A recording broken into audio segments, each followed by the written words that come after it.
मी थोड्या वेळा आधी ना एक पोस्ट केली तुमच्याबरोबर की जे मी आधीपासनं मी फॉलो करतोय, पण मी आज थोडं माझं एक प्लॅनिंग लिहिलंय आणि हे 2 फोटो तुमच्याबरोबर मी शेअर केले. थोडं खाली मग वेगळ्या पेनाने तुमच्यासाठी लिहिलं, मी माझ्यासाठी तयार केलं. मला थोडंसं बोलावं वाटलं याच्यावर. मी टायमिंग बोललोय तुम्हाला 9 वाजेला लेक्चर याच्यावर घेतो म्हणून. तर विषय असा आहे, आपण मुख्यचा अभ्यास करतोय. आजपासून आपल्याला फक्त 65 दिवस बाकी आहेत आणि मुख्य परीक्षेसाठीचे ते 2 महिने म्हणजे टोटल असे 125 दिवस आपल्याकडे राहिलेत. 65 आणि 60 बरोबर 125 दिवस आपल्याकडे राहिले आहेत. 125 दिवसामध्ये आपण दररोज दररोज किमान ह्या 65 प्रिलिमच्या दिवसामध्ये लास्टचे 15 दिवस ठीक आहे आपण पूर्णपणे प्रिलिमला घेऊया, पण ऍटलिस्ट 50 दिवस तरी आपण ह्या गोष्टी जर फॉलो केल्या, किमान दररोज 1 तास एका विषयाला, म्हणजे 100 मार्कांसाठी आपल्याला नाही 200 मार्कांसाठी 100 गुणांची एक पेपर आहे आपल्याला, ज्याच्यात पूर्णपणे 2 भाषेचे विषय, एक मराठी आणि एक इंग्लिश. तर तुम्ही मराठीला दररोज 1 तास देऊ शकता. अर्धा तास हा आहे ना, अर्ध्या तासामध्ये तुम्ही मराठीसाठी एखादं ग्रामर घ्या.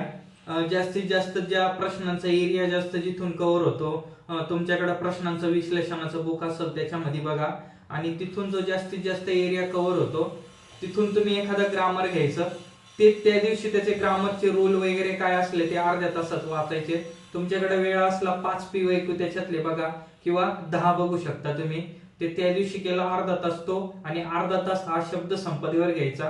गटात न बसणारा एका शब्दाचे अनेक अर्थ, समानार्थी विरुद्धार्थी म्हणी, किंवा शब्द विरुद्धार्थी समानार्थी शब्द असं घ्या. इंग्लिश महत्वाचं इंग्लिश आहे. इंग्रजी ग्रामरसाठी ना, इंग्लिश ग्रामरसाठी दररोज हा 1 तास तरी द्या, 1 तास तरी दिला पाहिजे, आणि द्यावाच लागणार आहे. तरच आपला मुख्यचं जे काही बर्डन येतं एकदम जी धाकधूक असते, किंवा आपण हमखास जर पास व्हायचंच असेल, पोस्ट घ्यायचीच असेल, तर मुख्यला दुर्लक्ष करून चालणार नाही, आणि मुख्यमध्ये ही 2 विषय दुर्लक्ष करून चालणार नाही. तुम्हाला वाटत असेल 2 महिन्यामध्ये आपल्याकडे बराच वेळ आहे, तेव्हा आपण इंग्लिश आणि मराठी दोघं विषय करून घेऊ, वाचन होऊ शकतं. तिथे तुमच्या हातात किती मार्क येतील सांगता येत नाही. GS करायचंय, अनेक असे नव्याने जे विषय त्यांचे PYQ बघायचं, ते अनालिसिस करायचं, त्याचे मेन टॉपिक काढायचे, मग तो रिवाइज करायचा. मुख्याला तुम्ही कुठे बी 1-2 मार्कासाठी तडजोड नाही करू शकत. तर मी हे इंग्लिशचं काही लिखाण काढलंय जे मी तुमच्याबरोबर शेअर केलंय इंस्टाग्रामवर, आणि ही लेक्चर मी स्वतः युट्यूबला टाकणार आहे. तर हे बघा, तुम्ही 1 तास द्या, किंवा 40 मिनिटं तुम्ही ग्रामरला द्या, 20 मिनिटं तुम्ही शब्दासाठी देऊ शकतात. मराठी इंग्लिशचे शब्द, इंग्लिश ग्रामर, मराठी ग्रामर, आणि असे आपण 50 दिवसाला जरी केलं तरी आपला जवळजवळ 30% 40% अभ्यास झालेला असेल. मी या ठिकाणी काढलेलं दररोज 1 तास तरी द्यावा लागणार आहे. 30 मिनिटं हे ग्रामरचे रूल वगैरे टॉपिक करण्यासाठी, आणि त्याच्यामध्ये ते मी बोललो 5 मार्क किंवा 10 मार्कासाठी 30 मिनिटं जो वेळ द्यायचा हा व्होकॅब्युलरीसाठी द्यायचा आहे. व्होकॅब्युलरी मध्ये तुम्ही सिनोनम, अँटोनम म्हणजे समानार्थी विरुद्धार्थी शब्द, नंतर स्पेलिंग मिस्टेक असतील, किंवा स्पेलिंग मिस्टेक असणारे शब्द असतील, किंवा करेक्ट जे स्पेलिंगचे शब्द असतात ते करा, किंवा आयडमॅने फ्रेजेस करा. असं ठरवून घ्या की दररोज काय करायचंय. 5-5-5-5-5-5चा ग्रुप करून जरी तुम्ही दिवसाला 10 किंवा 15 जरी केले, आणि ते वाचताना नुसते वाचू नका, तर ते दुसरीकडे लिहा. तुमचं लिहिलेलं तुम्हाला तेवढी प्रॅक्टिस होणार आहे, ते बोलण्या पाठांतराबरोबर लिहित चालायचे. आणि याचं मी महत्व सांगतो की काय गरजेचं आहे बा, कारण की पूर्वनंतर आपल्याला केवळ 2 महिने भेटणार आहे, आणि 2 महिन्यामध्ये आपल्याला बरेच अशा गोष्टी करायच्या आहेत. बरेच जण तुमच्यापैकी म्हणजे आपल्या ग्रुपपैकी पहिल्यांदा मेन्स देणारे असतील, किंवा पहिल्यांदाच मेन्सचा अभ्यास करणारे असतील, त्यांच्यासाठी खूप हे होणार आहे. म्हणजे मी वैयक्तिकरित्या एवढा अभ्यास असून पण मुख्य वगैरे त्याचा, तरी तुम्हाला सांगतो मी आता सुद्धा इंग्लिश ग्रामर करत होतो. आता झालंय, आता मी गणित बुद्धिमत्ता घेणार आहे. हे लेक्चर मी आता दुपारी रेकॉर्ड करतोय, आणि ते मी संध्याकाळी अपलोडला टाकणार आहे. तर हे बघा माझी नोट्स आहे. म्हणजे महेश पाटील सरांची मी बॅच करताना माझ्याकडे त्यांची ही सेकंड लेटेस्ट आलेली कलरफुल जी झेरॉक्स आहे मार्केटमध्ये अपडेट केलेली, ती मी आणली. तुमच्याकडे जर तुम्ही झेरॉक्स मारलेले असतील किंवा तुम्हाला मिळालेल्या नोट्समधून तुम्ही कुठल्याही झेरॉक्सच्या दुकानावर झेरॉक्स मारले असेल, काही बदल नाही आहे. जो काही बदल आहे तो थोडाफार कळून जातो. म्हणजे फक्त बदल काय असतो तर नवीन PYQ आलेले मधले ते काही स्टेटमेंट वगैरे आहे. तर हे बघा, मी बुक वगैरेवर पण असं वर्क करतो. काय आहे ते, माझ्याकडे ऑनलाईन घेतलेली बॅच आहे, मी ती करत असतो. मला सांगायचं एकच होतं, ही माझी इंग्लिश ग्रामरची नोट्स आहे आणि हिच्यामध्ये मी असं डिटेल सगळं माझ्या भाषेत लिहिलं आहे. कारण की परीक्षेमध्ये आपल्याला जे काही आठवतं ते स्वतःच्या भाषेमध्ये लिहून ठेवलेलं आणि तयार केलेलंच आठवत असतं. हे बघा, हा सिलेबस आहे. सिलेबस डोळ्यासमोर ठेवा. मी वाटलंच त्याची फोटोकॉपी टाकतो इन्स्टाला एक पोस्टमध्ये. इथे जो दिलेला आहे की 18 मार्काला, इथे 18 मार्काला.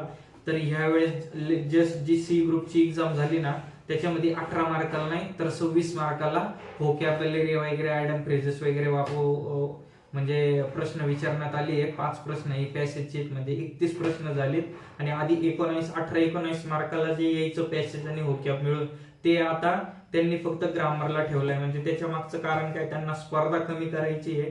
कुठेतरी स्पर्धा परीक्षेमध्ये कॉम्पिटिशनला चाळण लावायची आहे आणि अतिरिक्त किंवा जे आहे ती हौशी नवशी गौशी आणि एकदम मध्यम याच्यातली ती चाळणीतून चाळायचं ते काम करण्यासाठी हे सगळे ते मॉनिटरी टूल किंवा काही गोष्टी ते यूज करत असतात.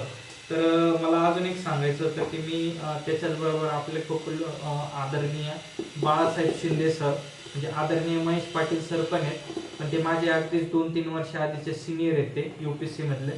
त्याच्यामुळं नाही, हे जे आहे ना हे बाळासाहेब शिंदे सर आहेत ना, यांनी महाराष्ट्रात पहिल्यांदा मराठी माध्यमाचं इंग्लिश तयारी करण्यासाठी बुक आणलं होतं आणि हे खूप भारी आहे. इथे तुम्हाला बरेच असे ना सर्व प्रश्न आयोगाने विचारलेले प्रश्न डिटेल असं दिलेलं आहे.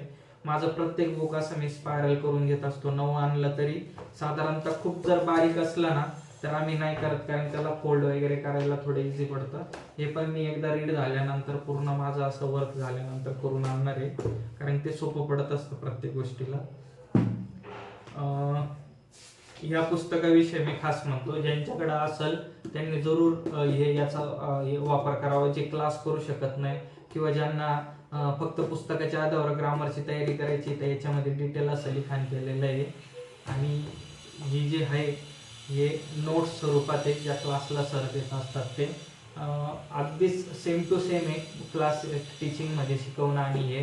पण फरक कुठे पडतो माहिती का, तिथे ते प्रत्येक गोष्टीचे अनेक उदाहरणं घेऊन अनेक असं एकदम समजून सांगत असतात. त्याच्यानंतर रिव्हिजनला सोपं जात असतं. तर झालं आता, खूप मला शॉर्टकट आणि थोडक्यातच सांगायचं होतं. तर याच्यामध्ये माझं मी स्वतः लिहिलेलं आहे की याचप्रमाणे मराठी आणि या विषयाला देखील अभ्यास करता येणार. इंग्लिश या विषयासाठी 2 तास करा, 2 तास किमान कमीत कमी मला द्यावा लागणार आहे. मी ही पोस्ट टाकली तिथं तुम्ही वाचू शकता. कारण की मी 1 तासाचं किंवा 1.5 तासाचं एक लेक्चर करणार आहे आणि उरलेल्या वेळामध्ये माझं जे आधी लेक्चर होतंय किंवा जे होतंय जेवढं काय वाचून होते मी त्याची रिव्हिजन करणार आहे. त्याच गोष्टी मला खूप आहे. ऍटलिस्ट तुम्ही व्होकॅब वगैरे तरी घ्या. मी दररोज 20-30 मिनिटं किंवा 20 मिनिटं तरी ऍटलिस्ट मी इथे माझं ते लिखाण काढून ठेवलंय की मला ह्या गोष्टी करता करता साधारणतः दररोज हे बघा 20 मिनिटं मला दररोज शब्दांवर कमांड घ्यायची. कारण की मराठी वगैरे इंग्लिशचे मी आधी थोडा अभ्यास केलेला आहे आणि केलेला आहे, म्हणजे तो माझ्या खूप लक्षात आहे असं काही नाही. मला त्याची रिव्हिजन वगैरे खूप वारंवार रिव्हिजन करायची. तर नक्कीच दोघांपैकी कुठला तरी एक विषय तरी घ्या किंवा दोन्ही विषयांचे व्होकॅब वगैरे चांगल्या पद्धतीने करा. असंच आपण संध्याकाळी रात्री परत एक लेक्चर रेकॉर्ड करून ते रात्री 12-1-2 वाजेनंतर मी त्याला अपलोड करून हे करणार आहे. आपली इतिहास या विषयावर कंबाईन आणि ग्रुप बी आणि ग्रुप सीची जी कंबाईनची एक्झाम आहे त्याच्या प्रश्नपत्रिका विश्लेषणाचे टॉपिक आणि त्याच्यामधून आपण कशी दिशा घेऊ शकतो अभ्यासाची आणि तयारीची, त्याच्यावर मी आपली एक सिरीज चालू आहे. लवकरच त्याला प्लेलिस्ट स्वरूपात सगळे असे मी तिथे बनवणार आहे. अगदीच त्याच्यामध्ये खूप मला वेळ द्यायला जमत नाही, कारण की इतर अभ्यास पण सांभाळायचा आहे. म्हणून मी ते फक्त तिथे आता सध्या टाकतोय. तुम्ही लेटेस्टचे आलेले सगळे बघावे, नंतर मी तिथे तुम्हाला एकदम कंपाईल करून देणार एकदम प्लेलिस्टमध्ये हिस्ट्रीचे कुठले, इकॉनॉमिक्सचे कुठले, सायन्सचे कुठले. तर चला भेटूया नंतर. अभ्यास करत राहा, खूप कमी दिवस आहे. अक्षरशः तुमची ह्या टायमाला एकदम झोप वगैरे उडली पाहिजे. मला अतिशय झोप येते, रात्री झोप न झाल्या कारणाने अनेक दिवसापासून किंवा आज बी. पण तरी पण मग मी माझे लगेच त्याच्यातून तो आता मला खूप येत होते म्हणून मी काय केलं, लगेच म्हटलं एक व्हिडिओ जो रात्री आपण चांगल्या जेव्हा मूड असेल अभ्यासात तेव्हा करावा लागणार, त्याच्यापेक्षा आताच करून टाकू. आणि तुम्हाला हा संध्याकाळपर्यंत, रात्रीपर्यंत किंवा आता लगेच मी अपलोडिंगला लावून देईल, तुम्हाला तो बघायला भेटेल. लवकरात लवकर तुम्हालाही बऱ्याच अभ्यासाच्या बारकाईचे, सगळ्या बारकाई सारकाईने ज्या काही गोष्टी असतात, ज्या काही हे असतात प्लॅनिंग वगैरे, ते लवकर कळावे आणि तुम्ही तुमचा अभ्यास लवकर करावा. मी हा सिलेबस आहे ना, हा मी माझा पूर्ण रंगोटी केलेला आहे, पण तरी याची मी तुम्हाला पोस्ट टाकतो लवकरात लवकर. इथे फक्त एवढं आहे, टाकताना एक लक्षात घ्या, इथे मी आत्तापर्यंत मी काय काय वाचलंय, काय काय नाही, किती मागं काय, मी ते असं साईडला लिहून ठेवलं होतं. मी आता याच्यातल्या बऱ्याच गोष्टी फॉलो करत नाही किंवा झालंयच, एक अंडरस्टँडिंग झाली, कुठेतरी लिमिटेड सोर्स घेतो. तुम्ही ते बघून त्याच्या मागे जाऊ नका आणि ते फॉलो करण्याचा प्रयत्न करू नका, कारण की मी आत्ता जे करतोय आणि जे आपण एक एक्सपिरियन्स कॅन्डिडेट खरोखर करू शकतो तेवढ्याच गोष्टीवर बोलत असतो आणि तेवढीच रियालिटीमध्ये बोलत असतो. तर चला भेटूया परत आपण पुढच्या एखाद्या विषयावर, एखाद्या मुद्द्यावर चर्चा करताना.